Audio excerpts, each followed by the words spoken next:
Hi friends, welcome back to my channel, Make It Make, where I always try to encourage you. If you can't get it to make, then make it make. All right, so today, if you already saw the title of this video, we are going to be working on canned custard. And we're gonna be referring that recipe from the book called Preserving God's Bounty, A Healthy Ball. I do have a discount code for this book. If you'd like to save 10% off, it'll be in the description or in the screen up here. Great book.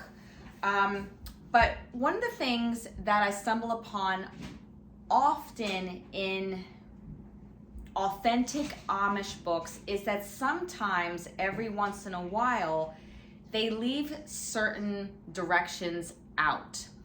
This is because it could be just something that is like culturally done, and because everybody's doing it, that they assume that the person who's canning it knows what to do.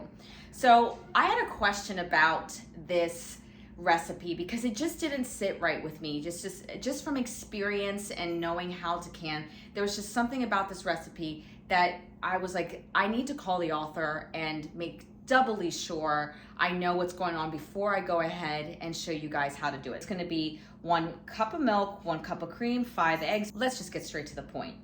Cold pack for 2 minutes, which if you're familiar with cold pack means water bath. Water bath for 2 minutes, then let set for 1 hour. After that, there's nothing else. So I was like, that seems like kind of a short processing time, just 2 minutes. So when I called and inquired about it, she said, yes, you know, we water bath it for 2 minutes. And then I said, but how long does it last? Is it something that lasts? And she said, not outside of refrigeration. So I am very glad that I called and inquired about that. I always say, if you're not sure of something, do your own research and always just follow your gut with stuff. And she was so apologetic. She's like, I'm sorry, I just assumed people would know. And I said, well, it's so important, especially if we're getting this book out to the English, that they know that this processing for 2 minutes is just so we can get this custard-like texture. And then we need to put it in the fridge, and it should last about 3 to 4 weeks. All right. So there's that with this, and it happens a lot with authentic Amish cookbooks, but we straightened that one out. So her next printing, she's going to rectify that. All right. So anyway, let's get started. We need 1 cup of cream. All right. And when I say cream, I mean the top of your raw milk. So if you have access to raw milk and you can let it sit for a couple of days so the cream can go ahead and rise, go ahead and do that. And I love this A2 Jersey milk that we get, mostly the whole Jersey cow, because they produce a lot of good fatty cream. So I'm just gonna take my turkey baster and squeeze some of that up and fill up my 1 cup of cream. This is so amazingly good and thick. And thank you to the person who recommended that I use a turkey baster for this. This is way easier, so thank you.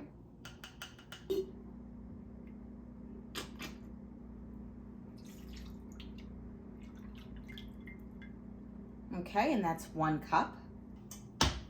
So now I'm gonna take that same batch of milk, shake it up, and I'm sure, guys, seriously, since the fat in this milk is so amazing, pretty sure we have still like a really like good 2% milk here, if maybe even higher. So we have our 1 cup of cream. Let me move the camera so you can see here. Cup of cream.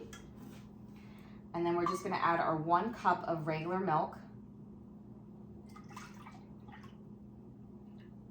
I love working with raw milk.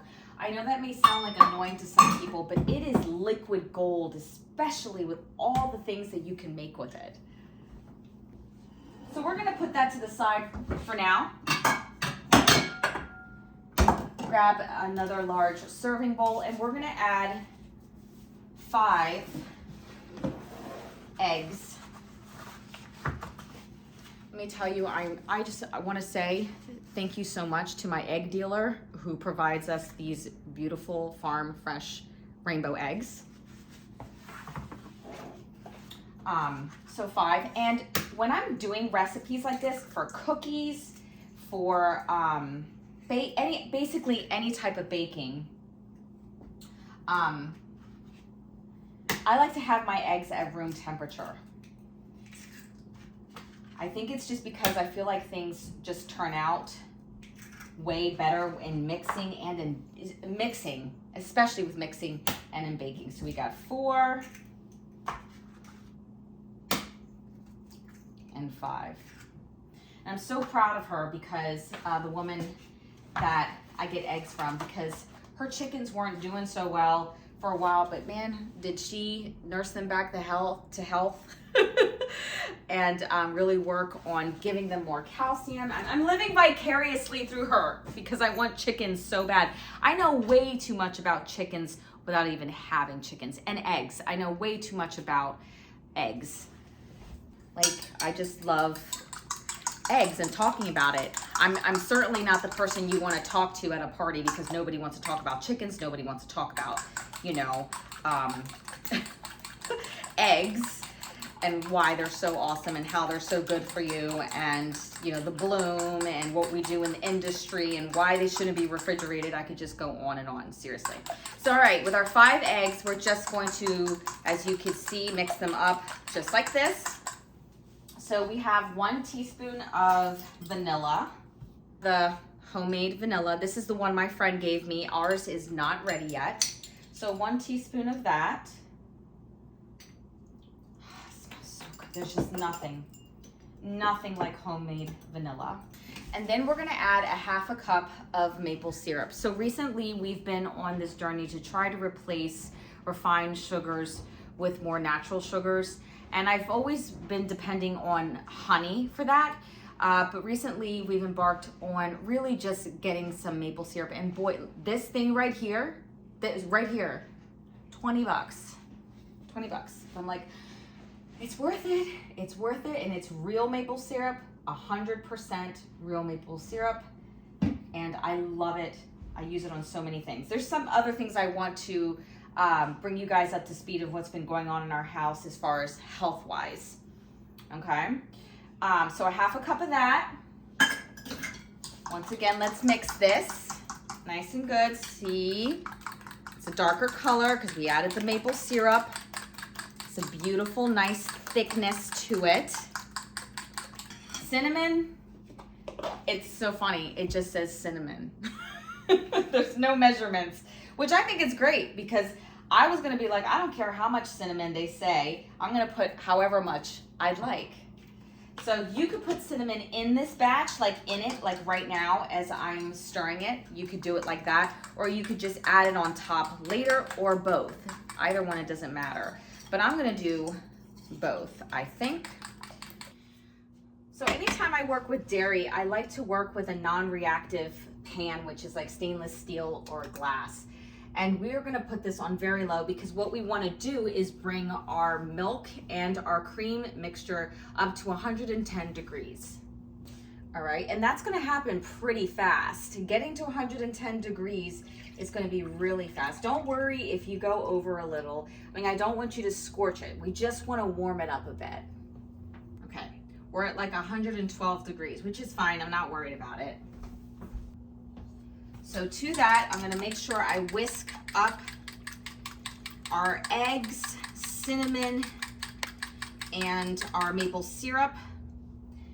I'm going to slowly mix this in to our dairy.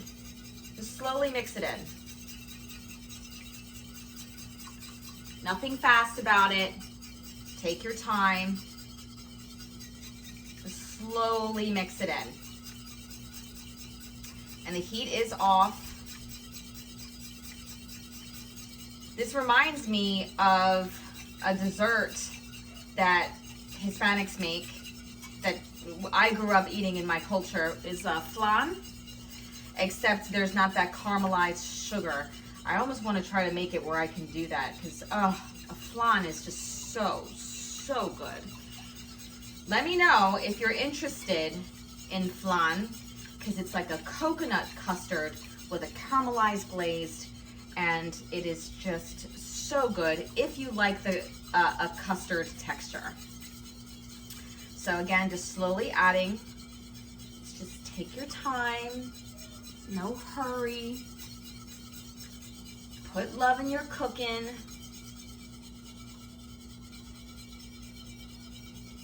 Okay. I'm just gonna clean up my area. Make sure this heat isn't too much here. It's not too bad. I can put it back on here. Remember, there's no heat on, okay? No heat on at all. I'm gonna take my Awesome Blossom for jars set here. This one is for regular mouth.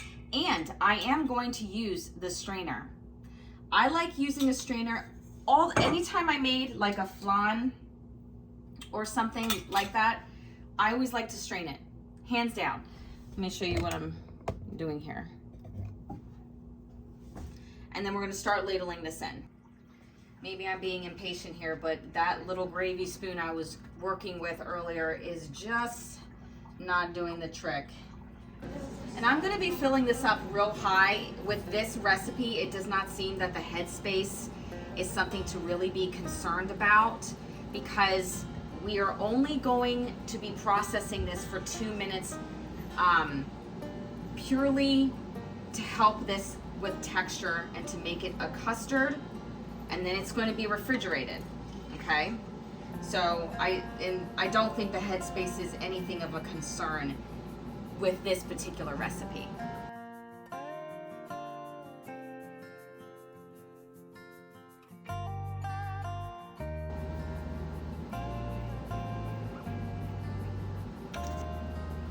All right, so now I'm just placing the lids on them.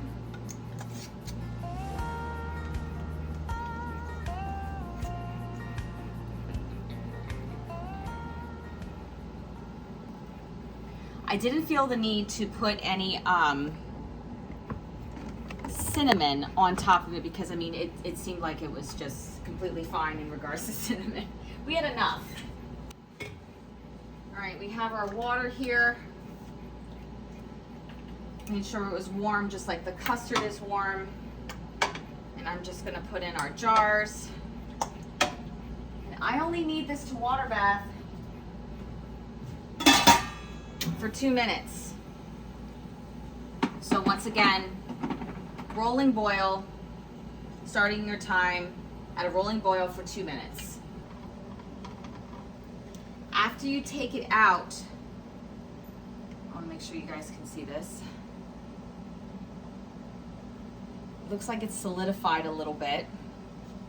Let it sit for 1 to 2 hours before you go ahead and put it in the fridge. So now that our custard is cooled down completely, it's ready to go in the fridge, but I just wanted to show you what it looked like. Okay. I can't wait to taste this, because this seems like it's going to be super tasty and scrumptious. I highly doubt it's going to last in the fridge. So when I called Martha, she said it was about 3 to 4 weeks in the fridge. So a lot of the cinnamon went to the bottom, just showing you, but I'm going to put it in the fridge.